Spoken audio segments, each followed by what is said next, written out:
everyone! Ayan, we are live.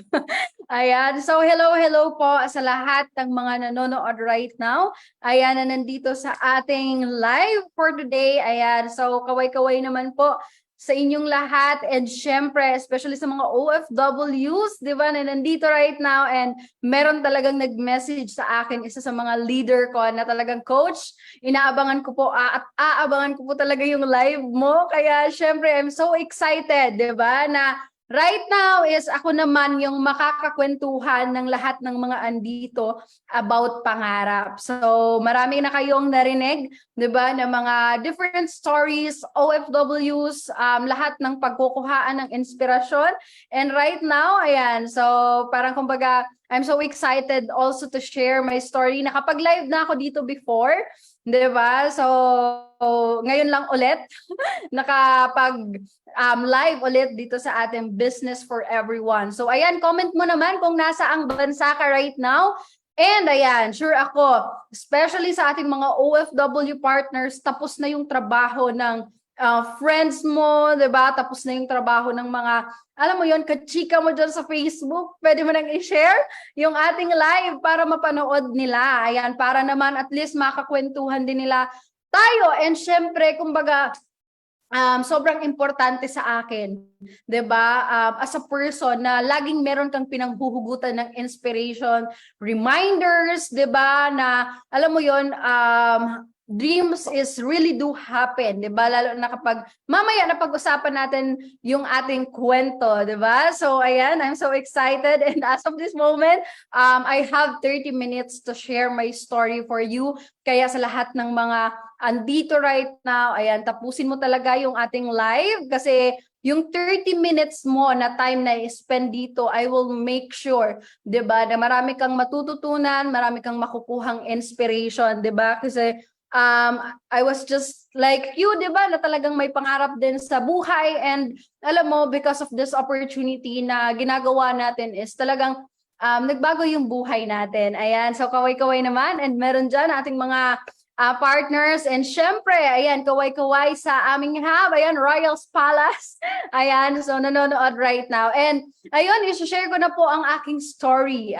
Sino ba si Coach Maria Eva Jacob? Ayan, so sa lahat ng mga andito, si Coach Eva, 'di ba? Si social media goddess. Wow. Ayan, I am from Bicol. So isa po ako sa mga probinsyana, 'di ba, na talagang naglakas loob na mangarap lang nung nakita po itong platform na meron tayo, 'di ba? So kwento ko lang ng konti kung ano yung buhay ko sa probinsya, 'di ba? So sure ako marami ditong mga nasa probinsya din, 'di ba? Mga taga-probinsya. Alam niyo naman yung buhay doon na kumbaga I grow up, 'di ba? Talagang nakita ko kung papaano kahirap kitain yung pera, 'di ba? So nag-aaral ako that time, kailangan mong mag-spend ng oras, 'di ba? Talagang minsan gusto ko nang matulog pero may kailangan akong gawin, 'di ba? Together with my mama and yung kapatid ko, 'di ba? Para bukas meron kaming kumbaga pambaon, 'di ba? Pamasahe para makapag-aral, 'di ba? So parang ganon. And sa paglaki ko na 'yon, meron kasi yung yung parents ko na kumbaga parang hindi naman siya malaking negosyo. Kumbaga sa Albay kasi doon sa lugar namin is talagang kumbaga ang pinagkakakitaan is kami yung gumagawa ng walis, 'di ba? So pagawaan ng walis, ganun. So meron doon yung papa ko mismo na tanim, kumbaga inaani nila yon, kumbaga parang palay pero yun talahib siya. So meron kaming ganon and nakita ko talaga kung gaano, alam mo yun, grabe yung effort pero yung kinikita sapat-sapat lang, 'di ba? Kaya talagang nung nag-aaral ako noon, talagang kumbaga ginagawa ko, 'di ba, yung magtahi ng walis, 'di ba, yung matapos, alam mo yun yung walis, 'di ba, may nilalagay yan diyan para magbumuka. So kami yung gumagawa niyan. So ako naman ginagawa ko siya hindi dahil gusto ko, kundi parang kumbaga wala akong choice that time, kundi kailangan kong gawin para tulungan ko yung mama ko. Pero kumbaga marami doon sa amin na sobrang masisipag, 'di ba? Pero hindi sila well paid, 'di ba? And ang sabi sa akin ng mama ko, ikaw talaga ganito ganyan, 'di ba? Kumbaga hindi mo gayahin yung kapitbahay natin na ganito, grabe yung daw sipag sa pagtatay. Ako naman grabe, maghahanap na lang ako ng trabaho para pagsipagan yung ganyan. Kumbaga, isipin mo, siguro yung 100 pesos, talagang pag-e-effortan mo yan, mga 2 days, ganyan, ganun po yung buhay doon. So, kahit pa paano, medyo okay kasi may sarili kami. So, parang doon ako nag-start and doon po ako nagsimula na mangarap talaga. 'Di ba? Kasi yun naman yung pag-uusapan natin na kumbaga, hindi naging dahilan yung situation namin para ano, kumbaga yung parang yung pinanghugutan ko ng pangarap. 'Di ba? Kung bakit ako nangarap ng malaki, kung bakit gusto ko na ganito yung buhay namin kasi hindi po madali, 'di ba? Yung mahirap ka, nakulang-kulang. Yung parang mga ganon, yung parang pambili ng ano, kailangan pa, alam mo yun, every time na may pangangailangan ka, kailangan gagawin ka. Actually, ganon naman din talaga. Pero parang kumbaga, at the very young age, nakita ko yung ganon sitwasyon. Sabi ko, grabe naman kitain yung pera. 'Di ba? So kailangan mo talagang paghirapan and talagang nangarap ako, 'di ba? Sabi ko, makagraduate lang ako ng high school, 'di ba? Sabi ko, maglalakas loob ako na talagang magtrabaho on my own and 16 years old, ayan, natuto na po akong kumita ng sarili kong pera. So yung papa ko naman is medyo hindi naman yung malaking farm. Kumbaga meron naman kaming mga tanim, 'di ba? Mga pinya, mga niyog, ganyan. So meron kaming mga ganyan. Syempre sa bundok 'yun eh. So usually ganun yung meron kami. And binibenta ko talaga 'yun para kumita, para makatulong kasi pinaka naalala ko lang nung bata ako, ang pinaka pinanghahawakan ko lang kasi kumbaga bata ako, hindi pa ako kumikita ng malaki, ang pinaka pinanghahawakan ko lang, hindi pa man ako makatulong sa parents ko that time, pero hindi ako magiging pabigat sa kanila. Kaya talagang kumikita ako, 'di ba talagang pinupursige ko kahit konti yung pambaon ko, ako na talaga 'yan, 'di ba? So, dahil sa bata pa lang ako, madiskarte na ako. Kaya yung mga baon ko, 'di ba, parang hindi naman din ako na talagang nawawala, 'di ba? Kasi pag nung bata ka, mga 20 pesos, malaki na 'yan. So, yung mga nakikreate ko na gano'n. And sabi ko, pagka-graduate ko ng high school, magpupursige talaga ako, 'di ba? So, sabi ko talagang mas gagalingan ko pa, 'di ba? Para mas kumita pa. And nang time na yon talagang kinausap ko yung mama ko kasi gusto ko talagang mag-aral, 'di ba? So nag-try po ako mag first year college, 'di ba, as a tourism kasi parang yun yung pangarap ko eh. Tapos at the end of the day, ayan, nag-stop, 'di ba? Nag-stop kasi hindi kaya, kasi mahal, 'di ba? And doon naman ako naglakas loob na kumbaga kausapin yung tito ko, tulungan ako sa ganito ganyan kasi gusto ko talaga, 'di ba, parang sa probinsya, parang laging sinasabi sa atin, makapag-aral ka, gaganda yung buhay mo. So akala ko ganoon, 'di ba? Talagang nag-working student lahat. Pumasok ako sa, alam mo yung bakery, restaurant, 'di ba, yung lahat sa at very young age, ganon.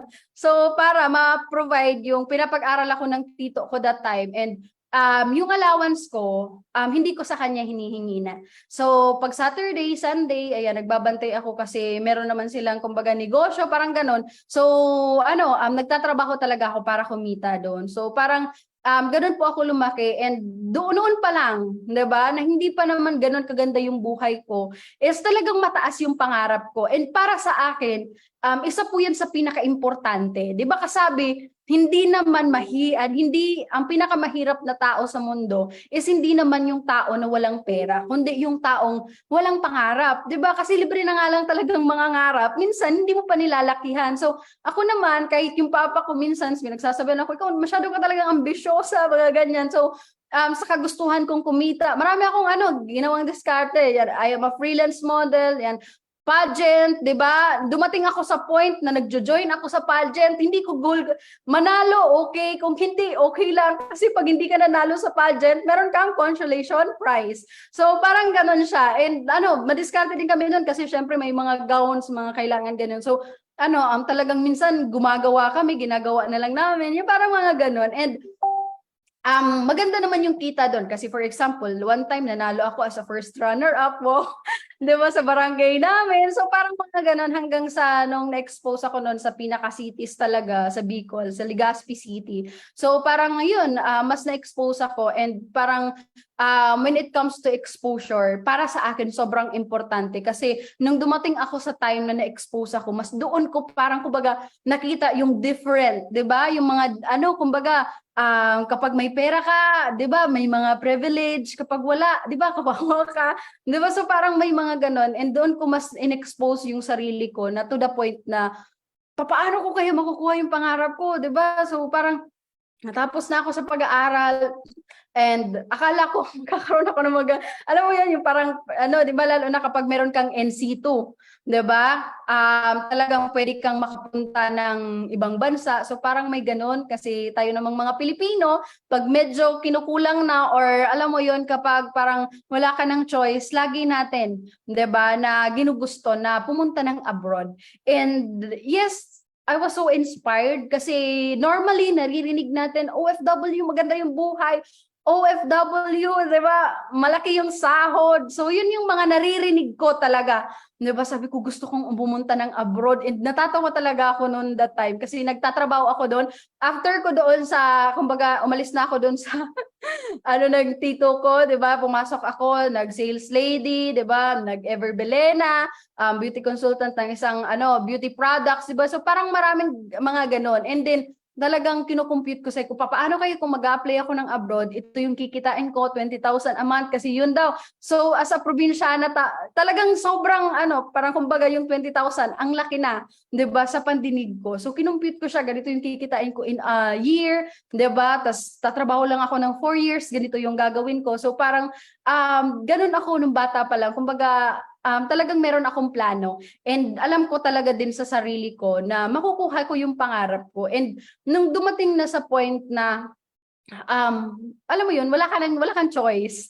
'Di ba? Yung parang nawalan ka ng choice kasi gustuhin mo man, may pangarap ka man, kulang sa budget, paano kaya ito makukuha? So, yun talagang pinorsige kong magtrabaho and doon ko talagang sobrang naranasan na makikipagsapalaran ka sa traffic, 'di ba? Lahat-lahat, papasok ka na, alam mo yung gigising ka ng maaga para makapasok sa trabaho, tapos pagdating ng sahod, 'di ba? Sinasabi ko nga din to sa mga OFWs na nagtiwala sa akin na hindi mo talaga gugustuhin na magstay sa Pilipinas. Kaya laging maraming tumatagal sa abroad, 'di ba? Kasi pag nandito ka sa Pilipinas, ugod-ugod ka kakatrabaho tapos hindi ka naman well paid, 'di ba? Talagang kulang na kulang yung sahod sa lahat ng mga gastusin. So ako naman ganun, 'di ba?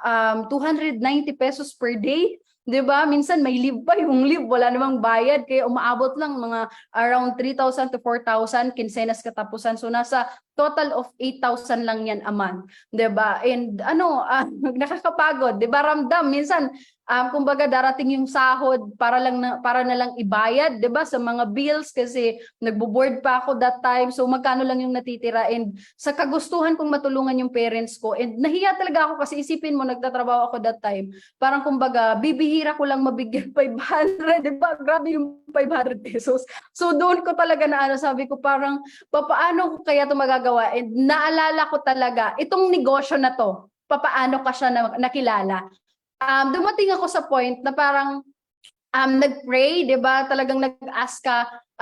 Naalala ko talaga that time, umiiyak ako doon, umiiyak ako nung time na 'yon. Sabi ko, paano ko kaya makukuha yung pangarap ko kung ganito yung reality ng buhay, 'di ba? Parang napaka-unfair, nagsisipag ka naman, 'di ba? Pero parang hindi pa din sapat. Ano kaya yung mga gagawin ko, ganyan. Tapos sabi ko, meron kaya na ano, kasi parang natatakot din ako sa abroad, 'di ba? Kasi pati din yung parents ko natatakot din sila kasi meron tayong mga naririnig na ganito. Pero marami pa rin. Kaya sobrang saludo ako sa mga OFWs na nanonood right now kasi grabe yung lakas ng loob. 'Di ba? Na talagang minsan may binabalita na kumbaga binubugbog, 'di ba? Talagang tinatarantado ng amo, pero tayo mga Pilipino basta pangtaguyod sa pamilya, lakas loob, 'di ba? Mag-a-apply ka pa rin, bahala na, 'di ba?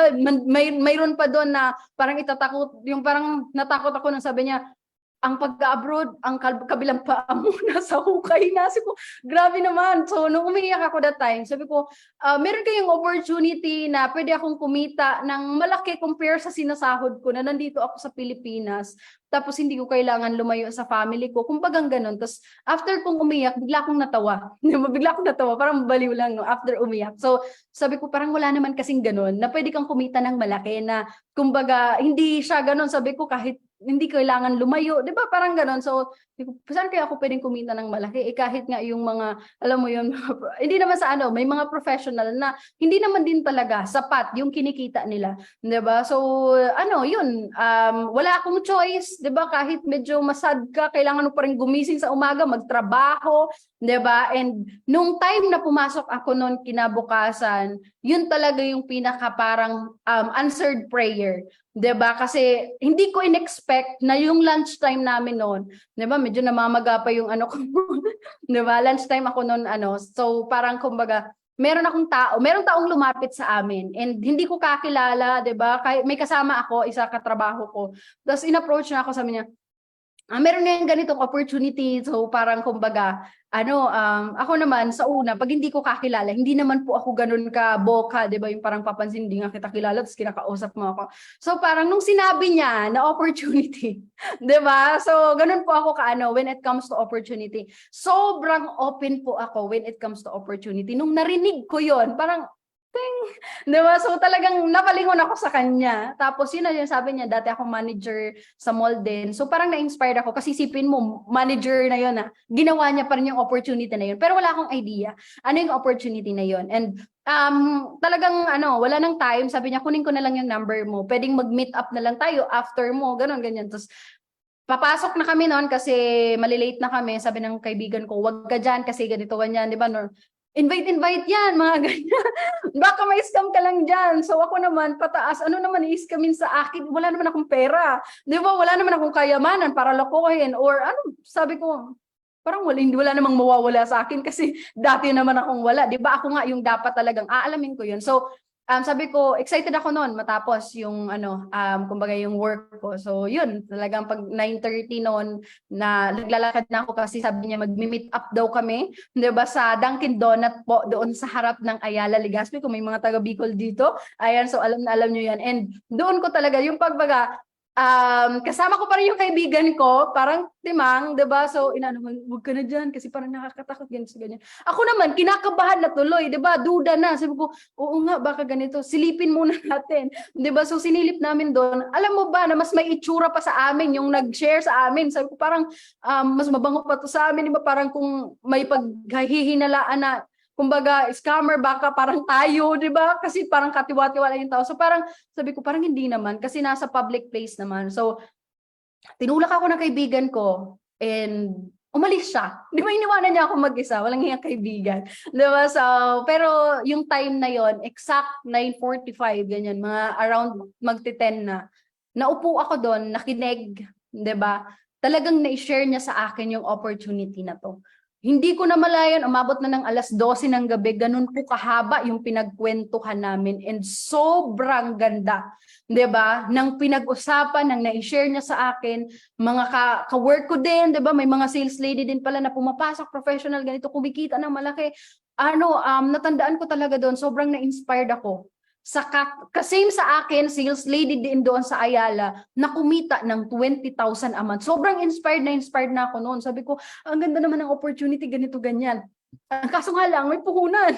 'Di ba? So, pero ako, hindi naman po ako na, kumbaga, alam ko naman, kasi kahit papaano, yung parents ko, hindi naman ganun kaano yung negosyo, pero may puhunan talaga. Alam ko na may puhunan talaga sa negosyo. So, nung nasabi sa akin, ganito yung puhunan, oh my God, I only have 200 pesos. 'Di ba? And alala ko noon, kailangan ko pa yun ipagkasya sa buong linggo. Kasi, syempre, yung sahod namin noon, kinsenas katapusan. Pero, hindi yun naging hadlang sa akin. 'Di ba? Para hindi ko gawin yung negosyo na to. Sabi ko, sasali ako dyan. Gagawan ko ng paraan, pero yung totoo, hindi ko po alam kung saan ako kukuha ng paraan.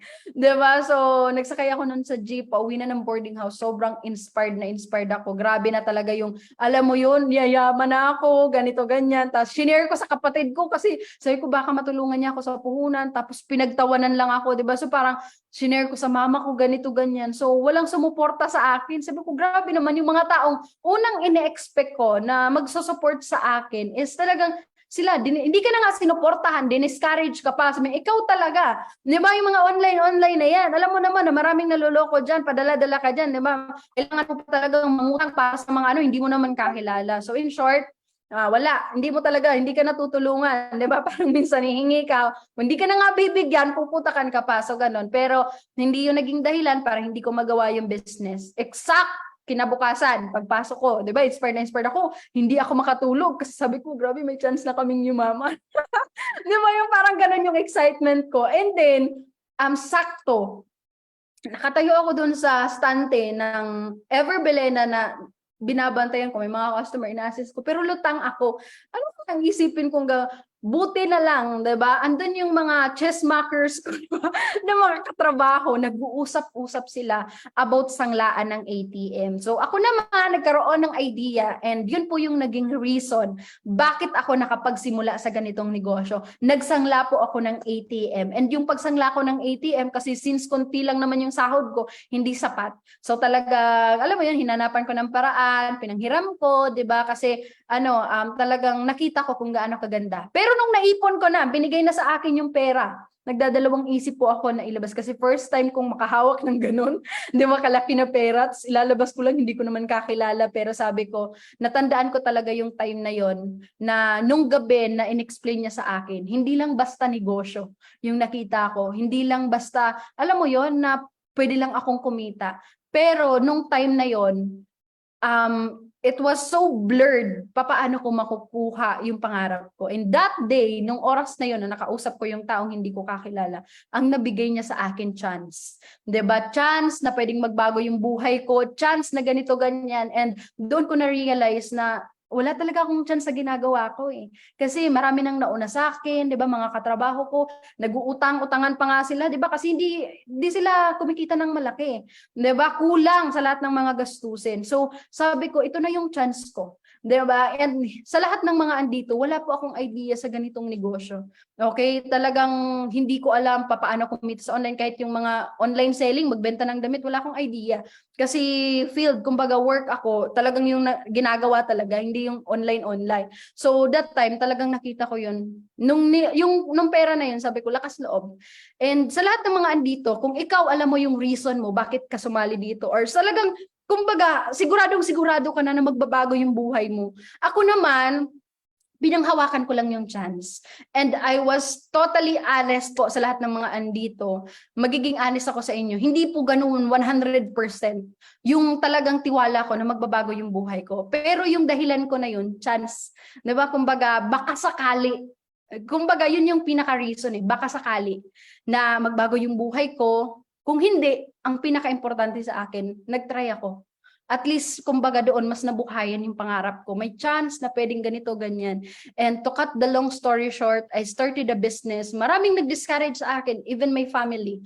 Talagang negative, di ba? Yung parang dumating pa yung point na naintindihan ko yung multiple accounts. Sabi ko sa mama ko, ma, benta mo na yung lupa natin kasi ganito, ibabalik ko naman yan. So, sino naman maniniwala sa isang 20 years old? Di ba? Na parang, alam mo yun, grabe, parang ikaw talaga, grabe na yung mga ano mo dyan sa online, parang nababaliw ka na. So, talagang nilaban ko to. I started a business part-time and after 2 months, I do it full-time. Naglakas loob ako kasi negative na yung parents ko, wala nang sumusupport sa akin. Kumbaga, parang kumbaga sa training, naging clear na sa akin na pwede magbago yung buhay ko. Kaso, my family is talagang nagiging distraction sila sa akin. I love them, pero kailangan ko munang lumayo sa kanila para iporsige yung pangarap ko. And yung time na yon, January 11 ako dumating dito.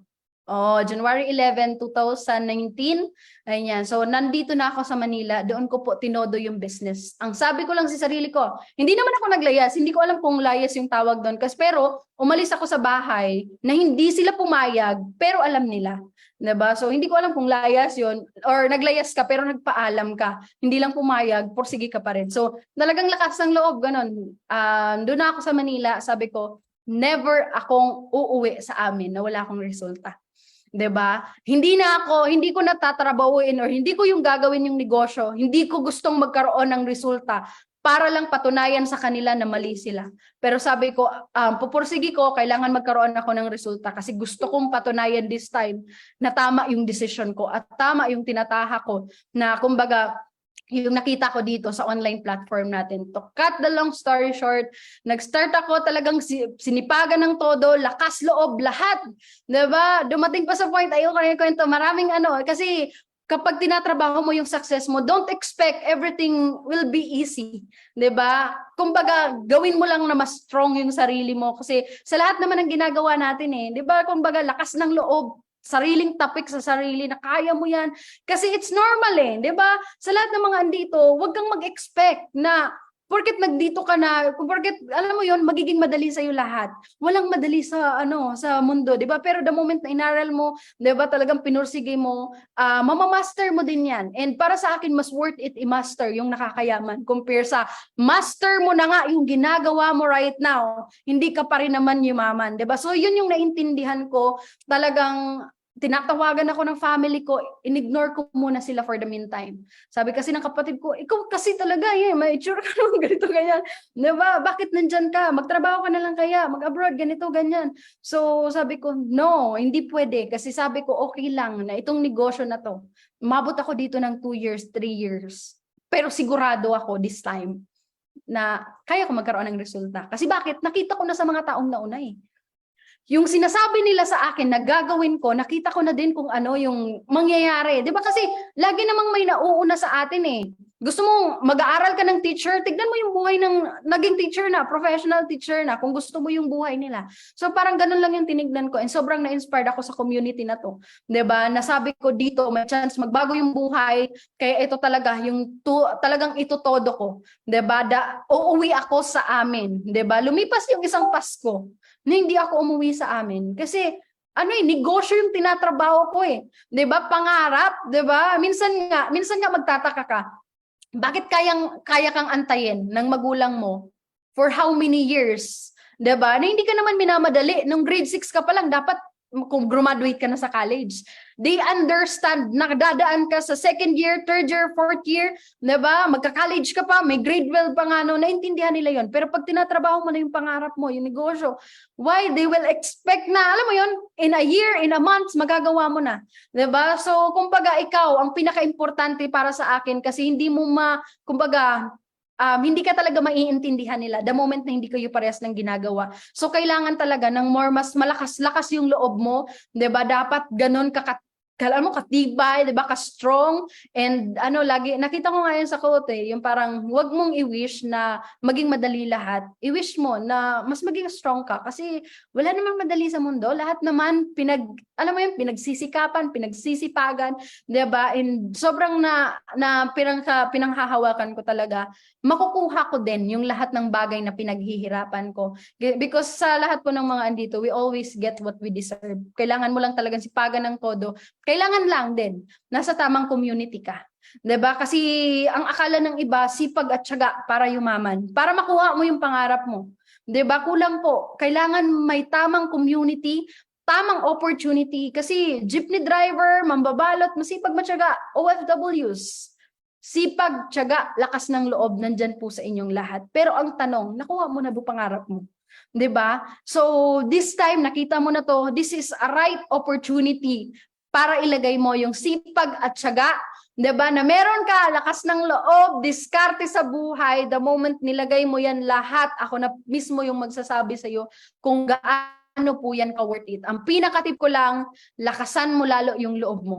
'Di ba? Kasi yan yung pinaka magiging foundation mo. Yan yung pinakatutulak sa iyo para makuha mo yung mga pangarap mo. Lakas ng loob kasi minsan hindi naman pera. Kahit may pera ka, mahina loob mo. Hindi pa rin. 'Di ba? Kailangan mo ng lakas ng loob una. 'Di ba? Natataya ka, gagawin mo lahat kasi ako, yun po yung ginawa ko. Dito sa negosyo na to, nag-start ako, nangarap lang ako kumita ng 20,000. Yun lang yung pinakapangarap ko. Kitain ko lang yung 20,000 a month. Nandito ako sa Pilipinas, okay na yun sa akin. Pero dahil nasa tamang opportunity tayo, 'di ba? Dumating sa point na yung 20,000 nagiging one day, 'di ba?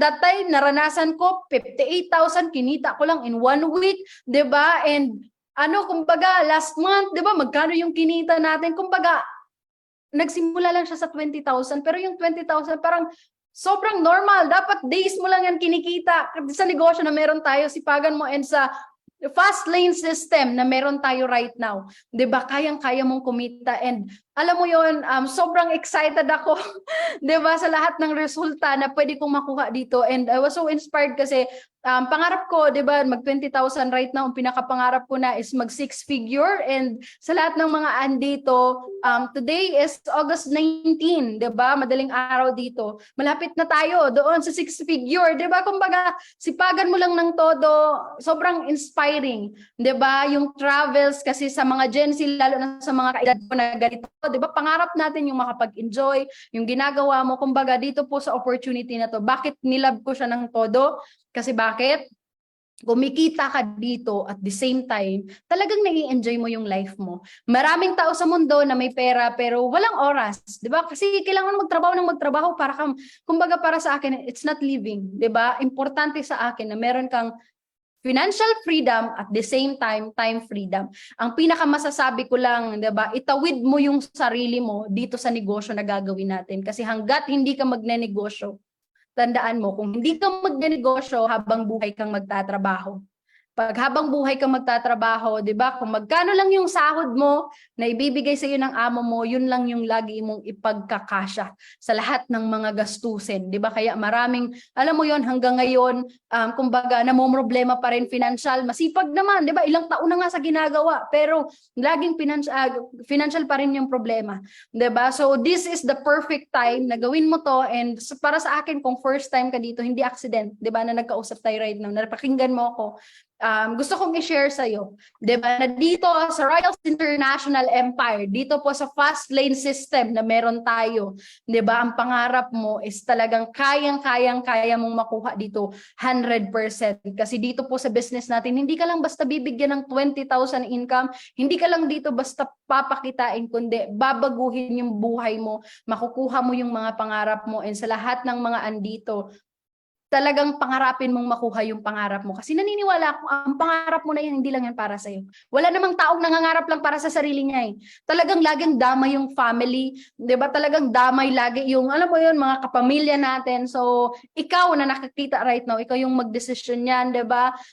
Kagaya sa akin, kumbaga, simpleng probinsyana, nangarap lang. And right now, talagang alam mo yon, yung pagbabagong buhay na, kumbaga, nakita ko na siya before, pero hindi ko alam kung kailan. And talagang alam mo yon, nakuha ko siya for, 'di ba? Ilang years, 'di ba? Kung gano'n naman yung pwedeng maging kapalit, 'di ba? Nandito ka lang sa Pilipinas, you can do kung ano yung gusto mong gawin, 'di ba? Yung pera mo, mai-enjoy mo, 'di ba?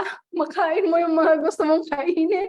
Kaya nga tumaba na tayo, 'di ba? Kasi marami na tayong pambili ng pagkain, 'di ba? So, alam mo yung mga ganon. So, yun yung pinakakapalit ng lakas ng loob na gagawin mo dito po sa ating community. And ayun lang naman, 'di ba? Thank you so much everyone.